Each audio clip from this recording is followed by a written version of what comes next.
From cheap copies to zero-star death traps, here are 10 things the West still believes about Chinese cars.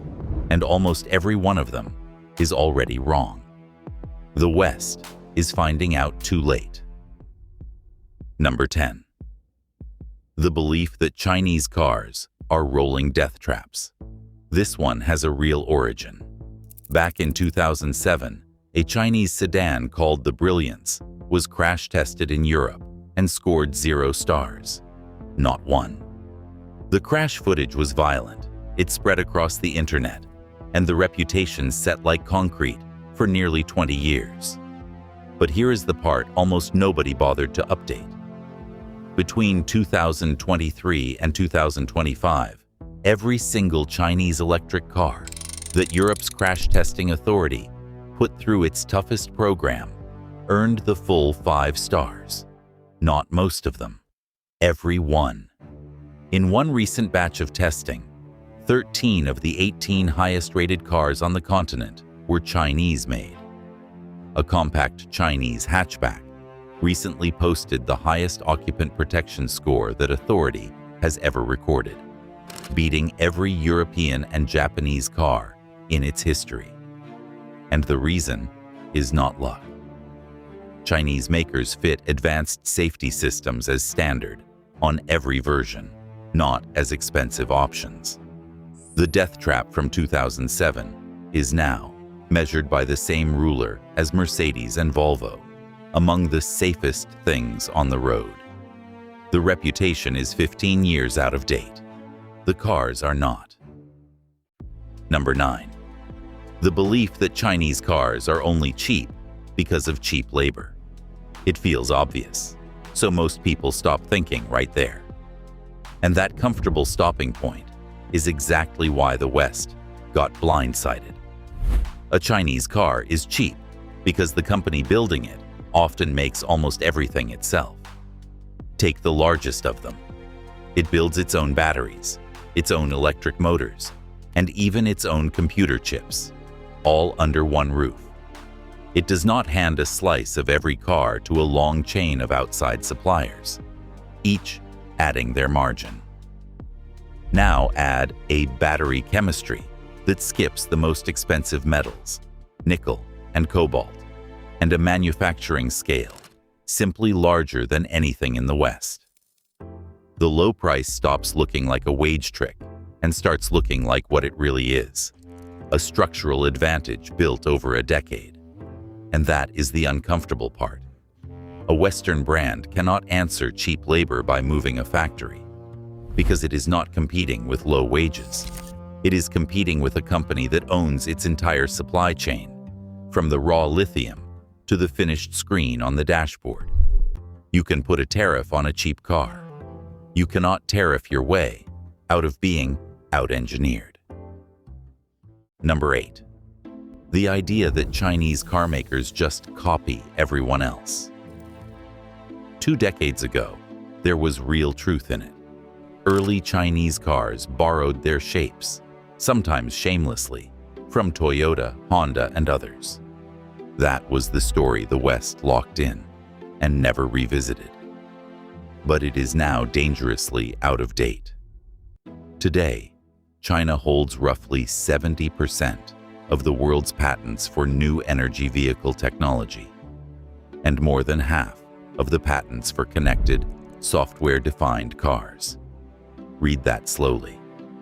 The country everyone still calls the copycat now owns most of the intellectual property behind the technology that will define the next era of driving. The flow has reversed. Western engineers now fly to China, buy the newest models, and quietly take them apart to understand what is coming, exactly the way Chinese firms once studied Western cars. When your rival owns the patents, you are no longer the one being copied from. You are the one doing the studying, and most of the industry has not admitted that out loud yet. In fact, the West has quietly started paying for access. Volkswagen bought a stake in a Chinese startup specifically to use its technology. Stellantis, the giant behind Jeep and Peugeot, partnered with another Chinese brand just to sell its cars abroad. And Ford's own chief executive called China, not Toyota, not General Motors, his company's single biggest competitor. When the copycat becomes the company everyone suddenly wants to partner with, the label has quietly expired. Number 7. The hope that this is really just one company. That China got lucky with a single champion, and behind it, there is nothing. It is a convenient thought, because one company can stumble. But it is wrong. Behind the biggest name sits an entire pack. There is a maker that has quietly become one of China's largest exporters. There is a brand built on premium technology and battery swapping. There is another obsessed with software and fast charging, another that owns Volvo, another backed by a European giant, and a luxury marque posting record safety scores. If the single most famous Chinese brand vanished tomorrow, there would still be half a dozen others, each large enough to rattle a Western rival on its own. This was the exact mistake the West made with Japan in the 1980s, and then again with Korea, assuming a rising car industry is one lucky brand rather than a whole ecosystem. It is never one company. It is an entire industry moving at once, and this time it is moving faster than either of the last two. Number 6. The one that used to be China's single greatest weakness, that it simply cannot build a proper engine. And for decades, this was completely true. Chinese brands leaned on Japanese and European engines because their own were crude, thirsty, and unreliable. It was the running joke of the industry. Then, almost overnight, the joke stopped being funny. China's leading makers now build combustion engines with thermal efficiency above 46%. That number is how much of the fuel's energy actually becomes motion instead of wasted heat. And it is the single hardest figure to improve in all of engine design. One Chinese engine reached 46.06%. Another claims north of 47%. For comparison, the best engines from Toyota and Hyundai, long considered the absolute masters of this craft, topped out around 41 to 42%. So, the country that supposedly could not build an engine at all did not just catch up. On the one measurement that matters most, it quietly overtook the very companies that used to sell it engines. The student did not reach the teacher. It passed the teacher and kept going.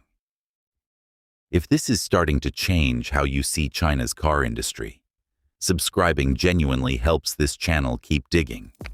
Now, the myths only get bigger from here. Number 5. The assumption that Chinese batteries are cheap, inferior, and prone to catching fire. This one falls apart the instant you look at who actually buys them.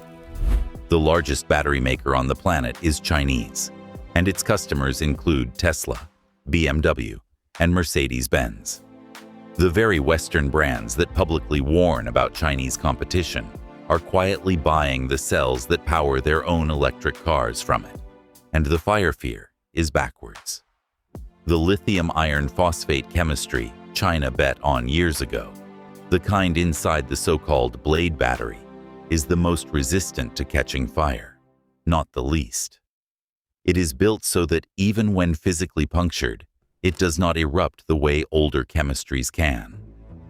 So the battery Western buyers were told to distrust is often the safest one on the market, sitting inside the cars that just swept the safety charts.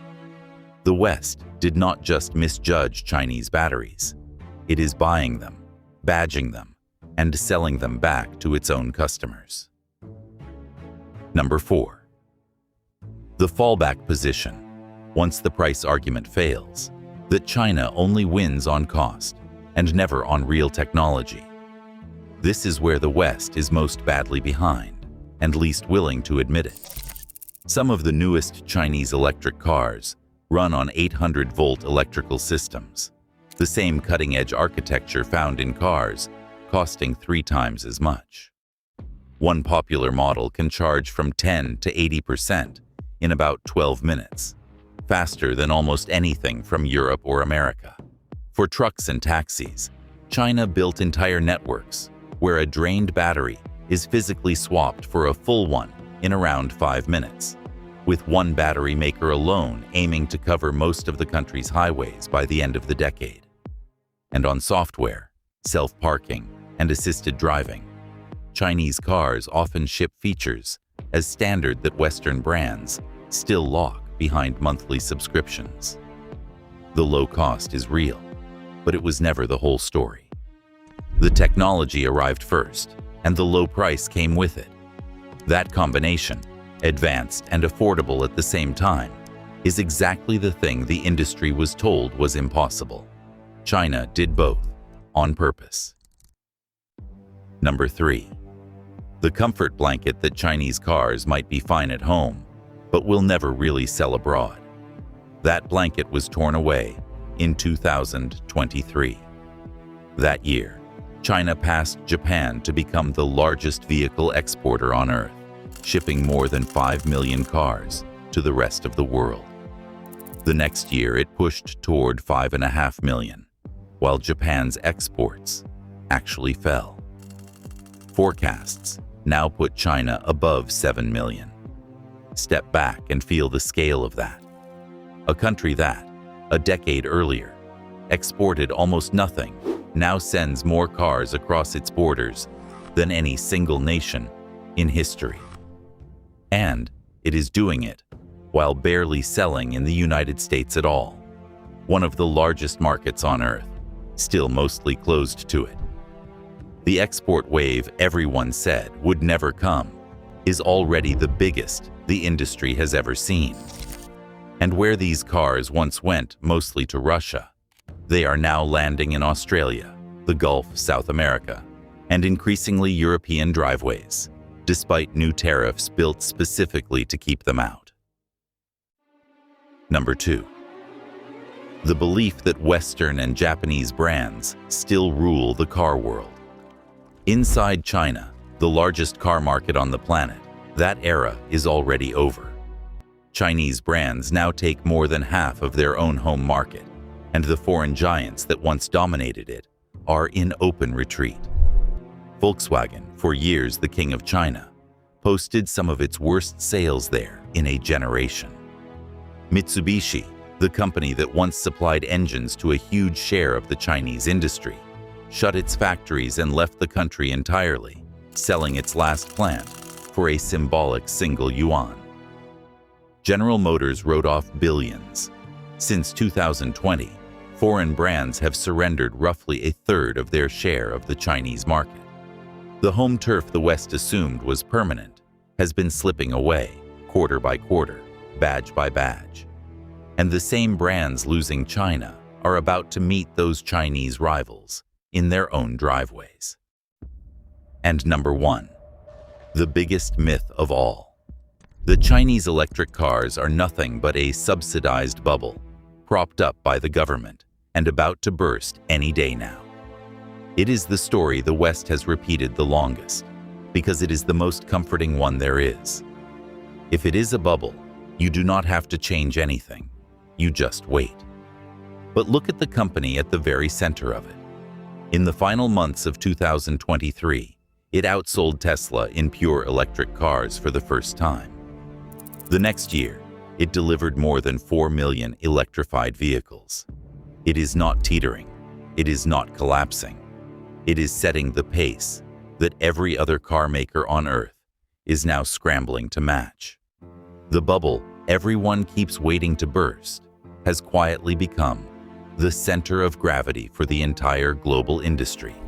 And that is the real lesson buried in all 10 of these myths. Every single one of them was once true. And every single one of them is now a decade out of date. The West did not lose to China in one dramatic moment it could point to. It lost slowly, one comfortable assumption at a time, while it was still busy laughing at the copies. And if every last thing the West believed about Chinese cars has already quietly fallen, the only real question left is which comfortable assumption about the West itself is next in line.